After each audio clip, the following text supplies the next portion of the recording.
How are you? Guess what? I figured it out. I beat the odds with the evens. I beat the odds. I could say it just like that. I beat the odds and you wouldn't have any idea what I was talking about. I beat the odds. The odd things in life that just don't make sense. I beat them. I beat them. I didn't beat them badly. I mean, I wasn't like super vicious about it, but I certainly up and overcame them. So I beat them. Not the same kind of beat though. You know, it's not like ooch, ooch, ooch, not that kind of beat. But that's how I did it. I actually sat here and I listened to rhythm.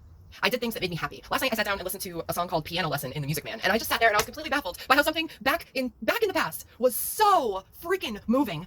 And maybe it's because it was a play. Maybe it's because that play was done at my school, like, or at the theater guild in the town next to me when I was growing up. Maybe it's that. I actually lived the play. I beat the odds, and I am so freaking proud of myself. I know, I'm sure it sounds egotistical. I'm sure it does. But what I'd like to do is I would like to tell you the stories using a very important technique that I learned from the class that I'm in right now, which I'm extremely grateful for. Thank you. And this class is teaching me more about myself. So the more I've had to learn about myself, the more I've had to stop and take a look at myself, which sometimes can be like, oh my God, you always want to say, no, it wasn't me, it was somebody else, or there was something else. And those are the odds. That's where you get to odds. If you are thinking in your head that the reason that you are feeling the way that you are feeling is because of something that somebody said, something you saw, something somebody did, something somebody, hey, this somebody's you.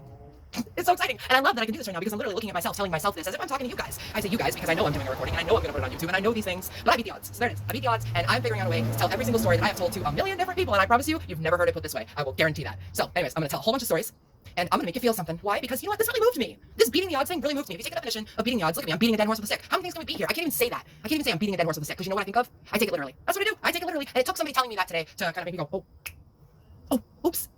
And it's that serious. Or that simple. Serious and simple. Pick your S word. Pick your snake.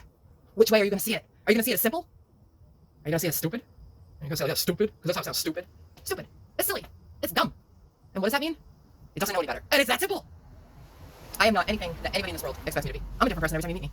Some would call that multiple personality disorder, but that's their problem. That's not my problem. That's not my problem. Actually, I've never been diagnosed that, but I probably should have been. I mean, by psychiatric guideline, there's a possibility that I could be seen as that. But I beat the odds. I could be seen as that. But if somebody was seeing the right thing, they would see that that's totally not even close to what it is. I'm different. I'll say it loud, proud. I'm different. And it's okay. It used to make me feel bad that I was different, but then I'm like, oh my God, everybody's gonna judge me. I tell everybody, I'm my own worst freaking critic. But you know what? Every day is sunshine and rainbows, and anybody who tells you differently is selling something. Yeah. Selling something. They're selling their belief onto you. Well, I'll give you my belief for free. And my belief is this. In order to have a rainbow, you must have sun and you must have rain. And rain can feel two ways. Rain can feel like you're a drowned rat, or rain can feel like, yes, thank God. Thank God. That's over. Thank God I washed that off. Thank God I went through that. Because if I hadn't gone through that, I could continue to make the same continuous mistakes over and over and over and over again. And then I would start feeling some sort of way because somebody else was feeling some sort of way and I jumped in their boat. Maybe that's where Noah's Ark went wrong. Maybe everybody shouldn't have been on the same boat. Don't you want your own ship? Don't you want your own yacht? Not me. My husband and I decided that we were not probably going to go on a cruise ever, so when we went to Antigua and we actually got to go on a catamaran cruise, we were both scared. My husband always told me, see, it's Shark Week this week, so tribute to Shark Week. He told me, and I'm not talking about Aunt Flo. Okay, that's a different Shark Week altogether. I'm talking about the one with the fish in the ocean, okay? Not the emotion with the water, okay? Two different things. Shark Week. Anyways, so my husband and I had this conversation. He's like, hey, listen, I can't do it. I am not going out onto a boat without some form of protection for myself, okay? For instance, he always said, if he were out in the ocean, and that whole scene from Jaws with Peter Benchley, where like it's like 80s movies. So the boat is upside down, and anyway, I'll get there later. The boat is upside down. It's like in the water, and Jaws is like coming up, and he's like nom nom nom nom, and you're all like, oh my God, he's gonna get eaten by the shark. So you think of yourself in that position, you're like, oh my God, I'm gonna get eaten by the shark. My husband, he already fixed that problem. He's like, if I ever go on a boat, I'm gonna have to bring a gun with me, because then if we start getting eaten by a shark, I've decided I'd rather take myself out than be taken out by the shark. And I'm thinking about it, I'm like, wow, that's like, I don't know. So for a minute, I was caught between is that selfish or selfless, because sharks are attracted to blood.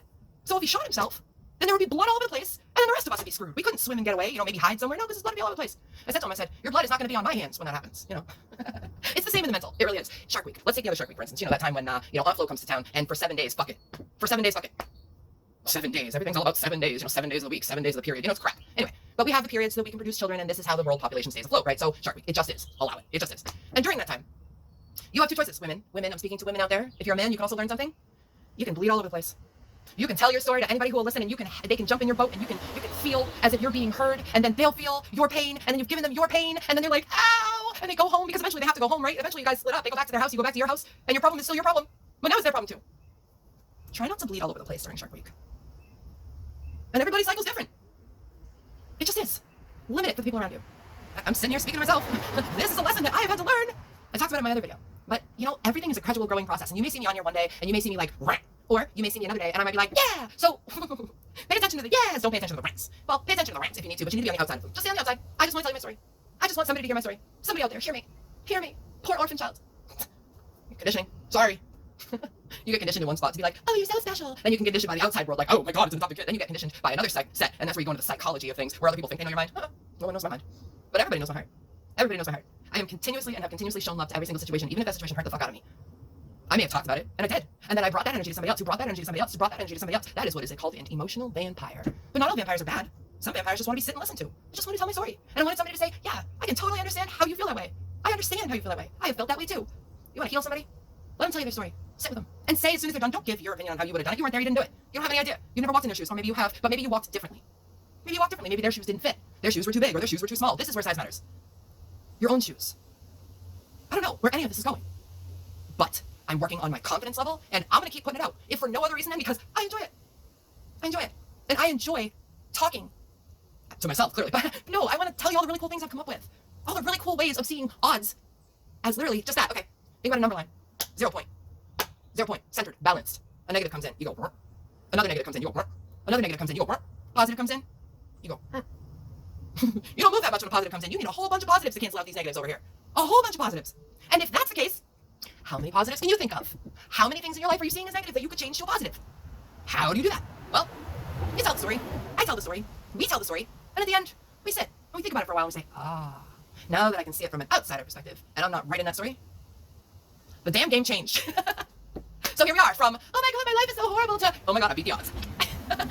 Have a great day, guys. I'll see you next time. I'd love to see those comments. I'm sorry this was lengthy. I appreciate your staying, and I appreciate your energy, and I appreciate your time. And that, to me, that's the real wealth. So post some comments, put some stuff down there. Talk to me.